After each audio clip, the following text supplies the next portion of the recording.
In this next segment of the United States of America, we will be talking about the USA in Isaiah. Let's look at the titles of USA in Isaiah. Again, we see Babylon, the Babylonians, Isaiah 13:19. We see virgin daughter Babylon, queen city of the Babylonians, Isaiah 47:1. Isaiah 13:19, Babylon, the jewel of kingdoms, the pride and glory of the Babylonians, will be overthrown by God like Sodom and Gomorrah. Again, some of this stuff is repetitive, but I personally believe that God wants us to get the picture because people are really slow at getting things, and He definitely wants to make it clear, and everyone's going to be without excuse. It should be pretty easy to figure this out once we get this next confirmation. Isaiah 47:1. Go down, sit in the dust, virgin daughter Babylon. Sit on the ground without a throne, queen city of the Babylonians. No more will you be called tender or delicate. Let's take a look at the characteristics of the USA in Isaiah. I will continue forever, Isaiah 47:7-8. And 47:13-14. Isaiah 47:7-8. You said, I will continue forever, the eternal queen. But you do not consider these things or reflect on what might happen. Now then, listen, you wanton creature, lounging in your security and saying to yourself, I am and there is none besides me. I will never be a widow or suffer the loss of children. You are wearied in the multitude of your counsels. Let now the astrologers, the stargazers, and the monthly prognosticators stand up and save you from what shall come upon you. Behold, they shall be as stubble, the fire shall burn them. They shall not deliver themselves from the power of the flame. It shall not be a coal to be warmed by, nor a fire to sit before. Let's look at the destruction of the United States of America. We'll take a look at God's purpose. Isaiah 14:24-26.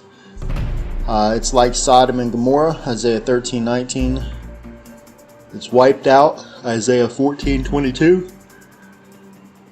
And in a single day, Isaiah 47:8.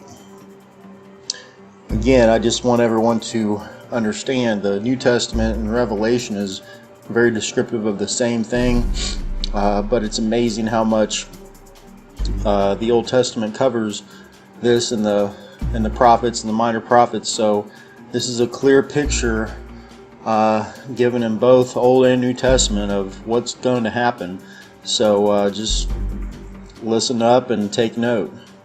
Isaiah 14:24, God's purpose. The Lord of all has promised. It will happen just as I have planned it. As I have planned, so will it be. Again, anything God has promised is going to happen. So this is something we're looking forward to as a guarantee. Isaiah 14:26, it's God's purpose. This is the plan made against the whole earth, and this is the hand that is put out against all the nations. So clearly, when this happens, I mean, the whole world's going to be affected by this. And after studying everything about the time of the end, it's very clear that this is going to shake the whole earth up, especially when the United States is taken out.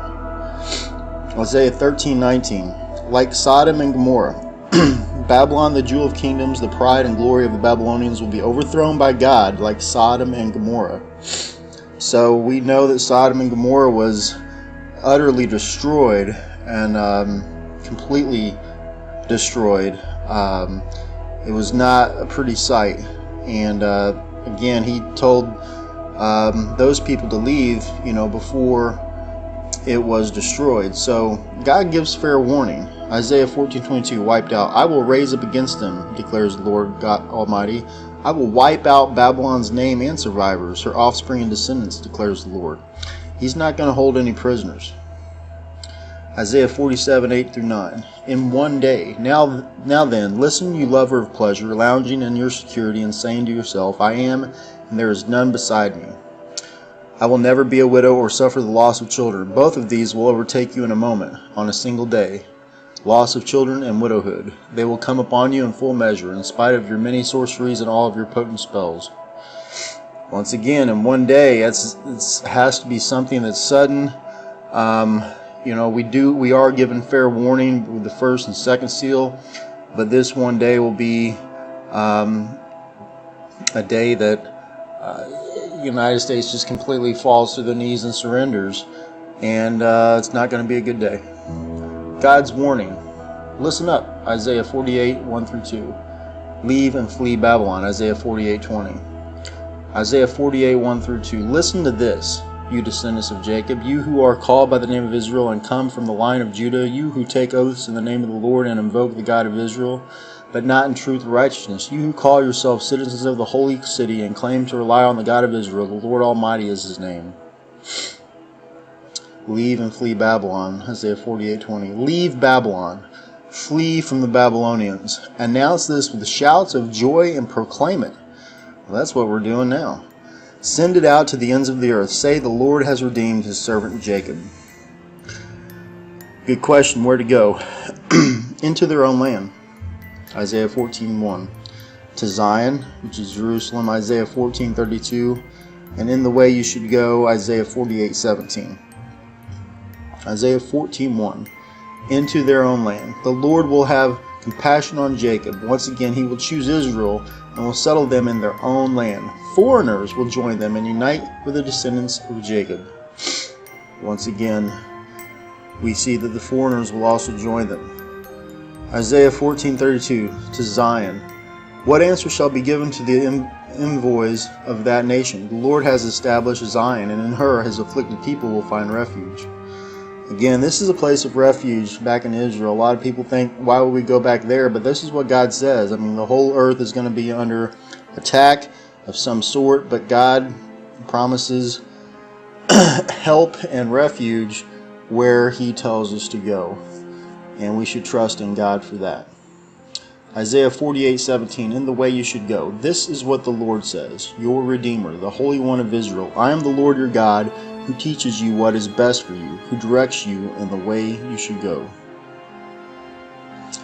Let's go ahead and talk about USA and Habakkuk. It's quite a bit in the book of Habakkuk, so we're going to try to do this and maybe have one more segment after this. Revelation of Habakkuk. Habakkuk's title for USA. The Babylonians, Habakkuk 1, 6 through 7, and about the time of the end, the revelation awaits an appointed time. Habakkuk 2, 1 through 3. Let's look at 1, 6 through 7. I am raising up the Babylonians, that ruthless, impetuous people, who sweep across the whole earth to seize dwellings not their own. They are a feared and dreaded people. They are a law to themselves and promote their own honor. Again, this is speaking of the end-time Babylonians. Is a perfect description of what the United States appears to be doing and has done for the longest time. They sweep across the whole earth. They are feared and dreaded people. They are a law unto themselves, promote their own honor.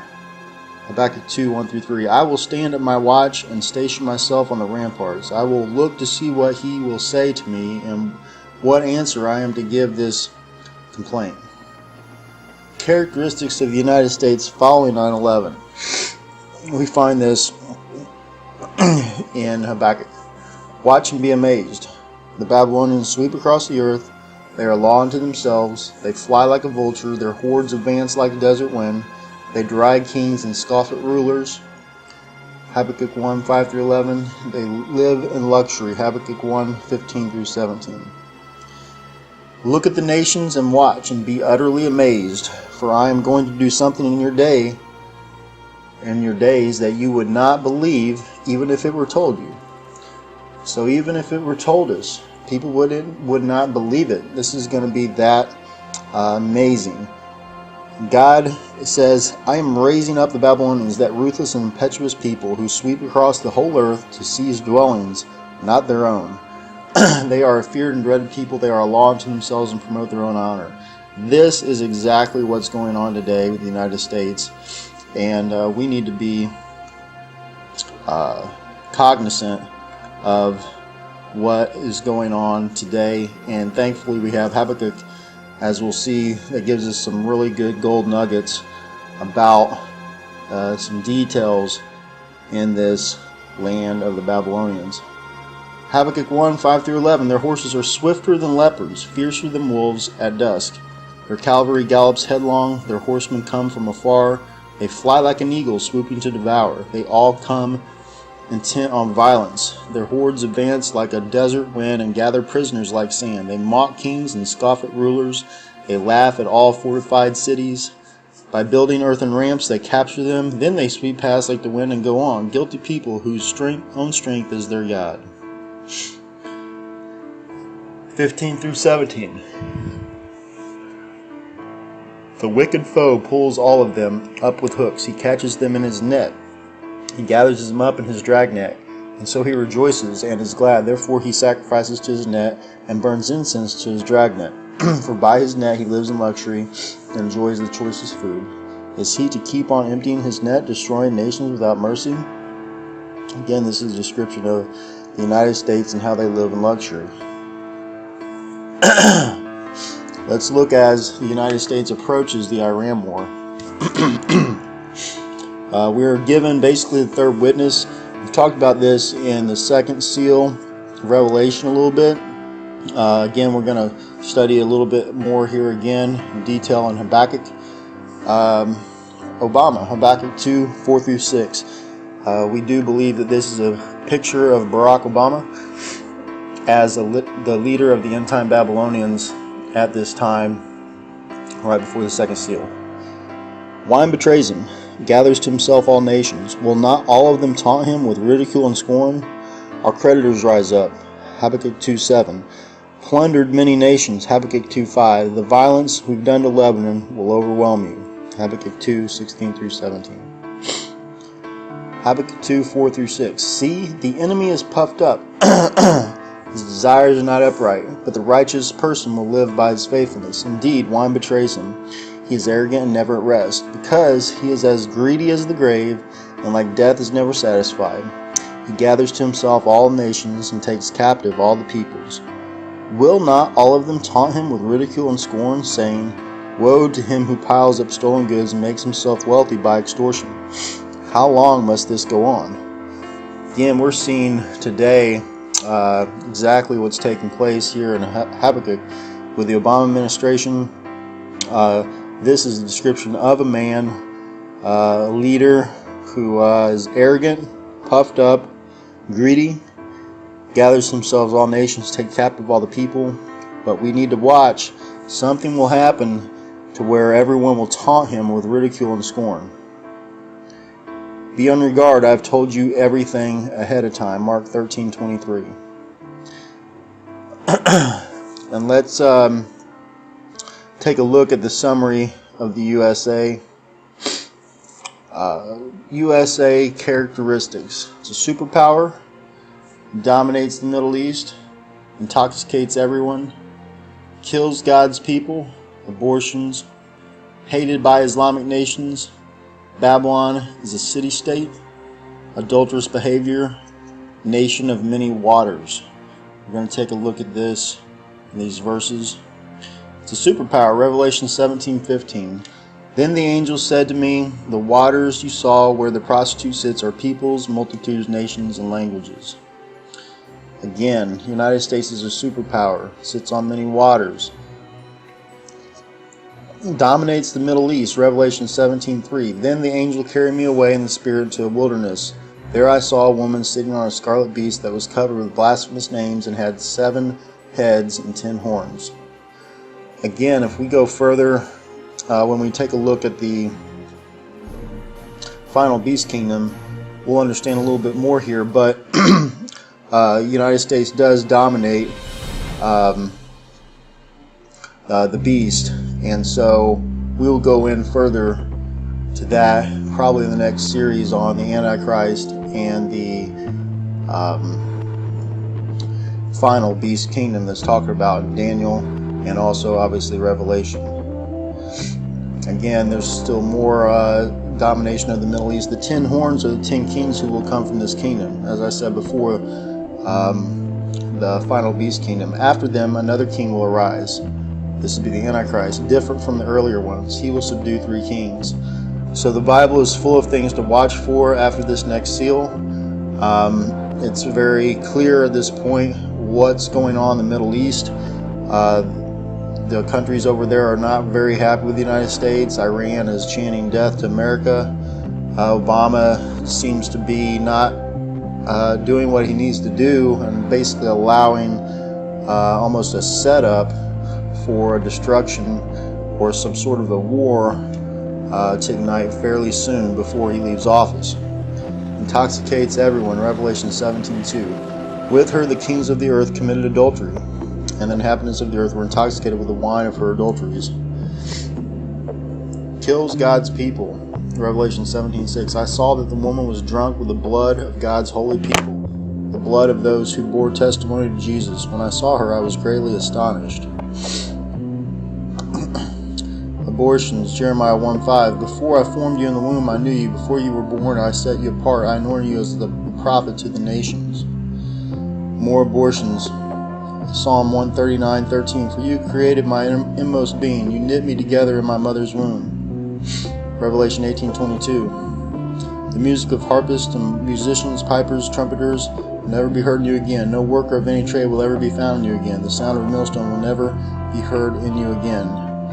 Babylon is a city-state. Revelation 17:18, or 17 verse 18. The woman you saw is the great city that rules over the kings of the earth. Adulterous behavior, Revelation 18:3. For all the nations have drunk the maddening wine of her adulteries. The kings of the earth committed adultery with her. The merchants of the earth grew rich from her excessive luxuries. Again, the United States is really got the whole world corrupt by our behavior. We also claim to be a nation of God. God's very upset that we've claimed him and are not living according to what he has put in the Bible for us to follow. Nation of many waters, Revelation 18:17. In 1 hour such great wealth has been brought to ruin. Every sea captain and all who travel by ship, the sailors and all who earn their living from the sea will stand afar off. Revelation 18:11. The merchants of the earth will weep and mourn over her because no one buys their cargoes anymore. When this third seal happens, everyone's going to be so upset because the United States is a great consumer nation and no one will buy their cargoes anymore. I mean, there's going to be no one to buy. So at that point, the whole world is going to be really in shambles, and hopefully we will have not stayed in the United States, have left, and still have some hope of survival and doing God's will until the end of time. Clearly at this point, if you're a Christian and you are obeying what God says, you will be doing God's will, and you will be seeing your purpose here in the end times. And there's nothing greater than to know that you are following what God wants, and the blessings you will reap for doing that. If not, clearly you'll be destroyed in this ending of the whole world. So when to leave and where to go? These are great questions. Let's take a look. When to leave and where to go. Leave after the second seal and before the third seal. It's pretty clear. Go home. Zion and Israel, Jeremiah 54-5, 19, and 51:10. It says, leave, do not linger. Jeremiah 51, verse 50. Definitely does not want us to linger here. Jeremiah 54-5. In those days, at that time, declares the Lord, the people of Israel and the people of Judah together will go in tears to seek the Lord their God. They will ask the way to Zion and turn their faces toward it. They will come and bind themselves to the Lord in an everlasting covenant that will not be forgotten. Jeremiah 50:19. But I will bring Israel back to their own pasture, and they will graze on Carmel and Bashan. Their appetite will be satisfied on the hills of Ephraim and Gilead. The Lord has vindicated us. Come, let us tell in Zion what the Lord our God has done. Again, we are going to be able to tell people over in Israel, what God is doing. I mean, that's part of what this is all about, is also being a testimony to those Jewish people who still do not believe that Christ has came. And they'll probably be asking us, why are you coming over here? And it's up to us to tell them. So this is God's plan and purpose, and if we follow it, we're going to reap the blessings. We have to know this, and unfortunately the church has not taught its people any of this. Matter of fact, I have never heard this taught in my church, and it's sad. Hopefully we'll be able to go into that a little bit more in some other videos about the end time household of God, and we'll be able to see what's happening, why it's happening, and what to do once you recognize the corruption of the church. Leave, do not linger. Jeremiah 51:50. You who have escaped the sword, leave and do not linger. Remember the Lord is in a distant land, and call to mind Jerusalem. So again, we're not to really linger here. There's not a lot of time left here, so you don't want to be the last person to leave. And again, there will be a few things to watch for, as we've talked about before, and we will talk a little bit more with the Antichrist and the final beast kingdom. But this is something that you do not want to play around with as far as lingering in this place. It'd be real easy to get caught up and not listen to God and just try to believe that there's some sort of future here when there's absolutely no future in America. Part 8, Wake Up. Wake up. Mark 13:23, Matthew 24:33, Matthew 25:1-7, and Proverbs 6:20-23. Let's take a look. Mark 13:23. So be on your guard. I have told you everything ahead of time. We are to be on our guard, and Christ once again says, I have told you everything ahead of time. So there's nothing he hasn't told us. We are to be on our guard. That's what I'm trying to do, and I don't see too many people on their guard at all. Matthew 24:33. Even so, when you see all these things, you know that it is near, right at the door. Some of these things we will see. Matthew 25:1-7. At that time, the kingdom of heaven will be like 10 virgins who took their lamps and went out to meet the bridegroom. 5 of them were foolish, and 5 were wise. The foolish ones took their lamps, but did not take any oil with them. The wise ones, however, took oil in jars along with their lamps. The bridegroom was a long time in coming, and they all became drowsy and fell asleep. At midnight the cry rang out, Here's the bridegroom, come out to meet him. Then all the virgins woke up and trimmed their lamps. So once again we see that everyone was asleep, but they all woke up and realized that Christ was coming back. The second seal will be the wake-up call. We also find in Proverbs 20-23 a little bit more about sleeping, waking up, and what to do when you're awake. My son, keep your father's command and do not forsake your mother's teaching. Bind them always on your heart, fasten them around your neck. When you walk, they will guide you. When you sleep, they will watch over you. When you awake, they will speak to you. For this command is a lamp, this teaching is a light, and correction and instruction are the way of life. So when you awake, the law and commandments will speak to us. That's what we need to do when we wake up. Right now we're sleeping, and there's nothing that we can do right now until we wake up. But the commandments are a lamp, teaching's a light.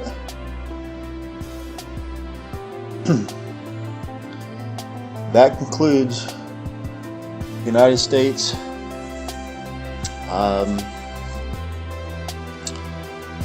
end time watching.